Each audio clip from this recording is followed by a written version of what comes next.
Exercise G in the book asks the following. We have a spring mass system where the spring has been compressed in such a way that it's located at a x equals minus a, and the x equal 0, the equilibrium position would be here. Now, it's not only sitting there, but it's being given a little push to the right before letting it go. So it has velocity v0 already as it leaves the position x equals minus a. And the question is, what happens to the energy of the system, the maximum velocity, and the maximum acceleration? To compare these two situations, let's first consider without push. So when the v0 would be 0. So in that case, the total energy is only the potential energy of the spring, which is half k times displacement squared, and displacement is in this case amplitude a, as seen here. So with a push,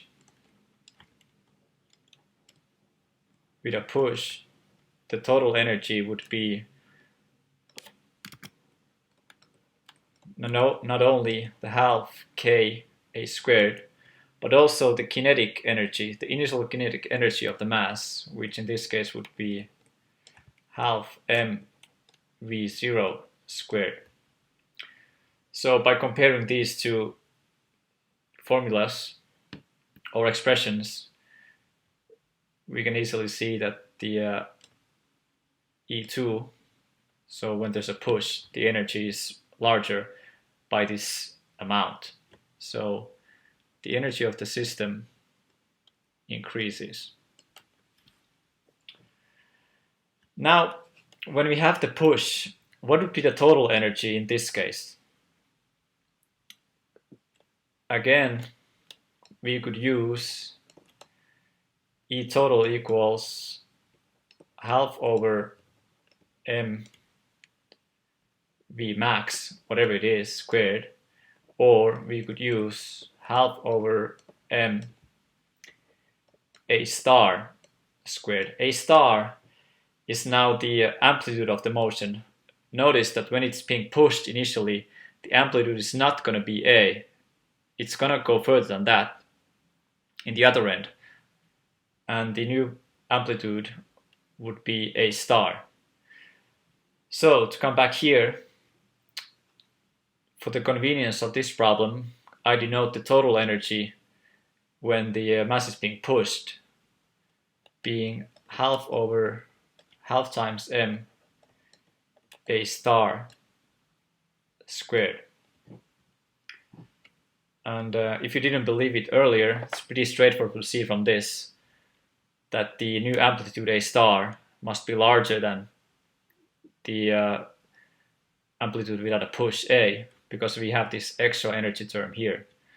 So we can say that the a star amplitude with the push must be larger than the amplitude without the push. So what does this mean in terms of maximum velocity? So maximum velocity in our simple harmonic motion is amplitude times k over m. So without push, we have a times k over m. Let's call that v max 1. And with the push, the v max 2 would be a star times k over m. The mass of the system doesn't change, or neither does the spring constant, so this is a constant term.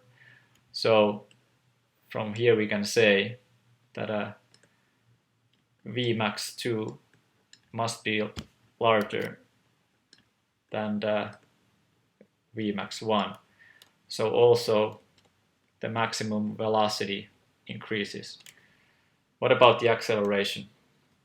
For acceleration, the expression is, or the maximum acceleration expression is from chapter 14.2, a times k over m.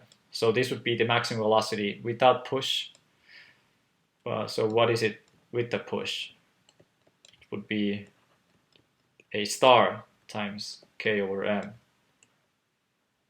And we can make the claim now that a max 2 must be larger than a max 1. So also the maximum acceleration increases. So whenever the energy of the system is being increased, in this case by this initial push, also the maximum velocity and the maximum acceleration will increase.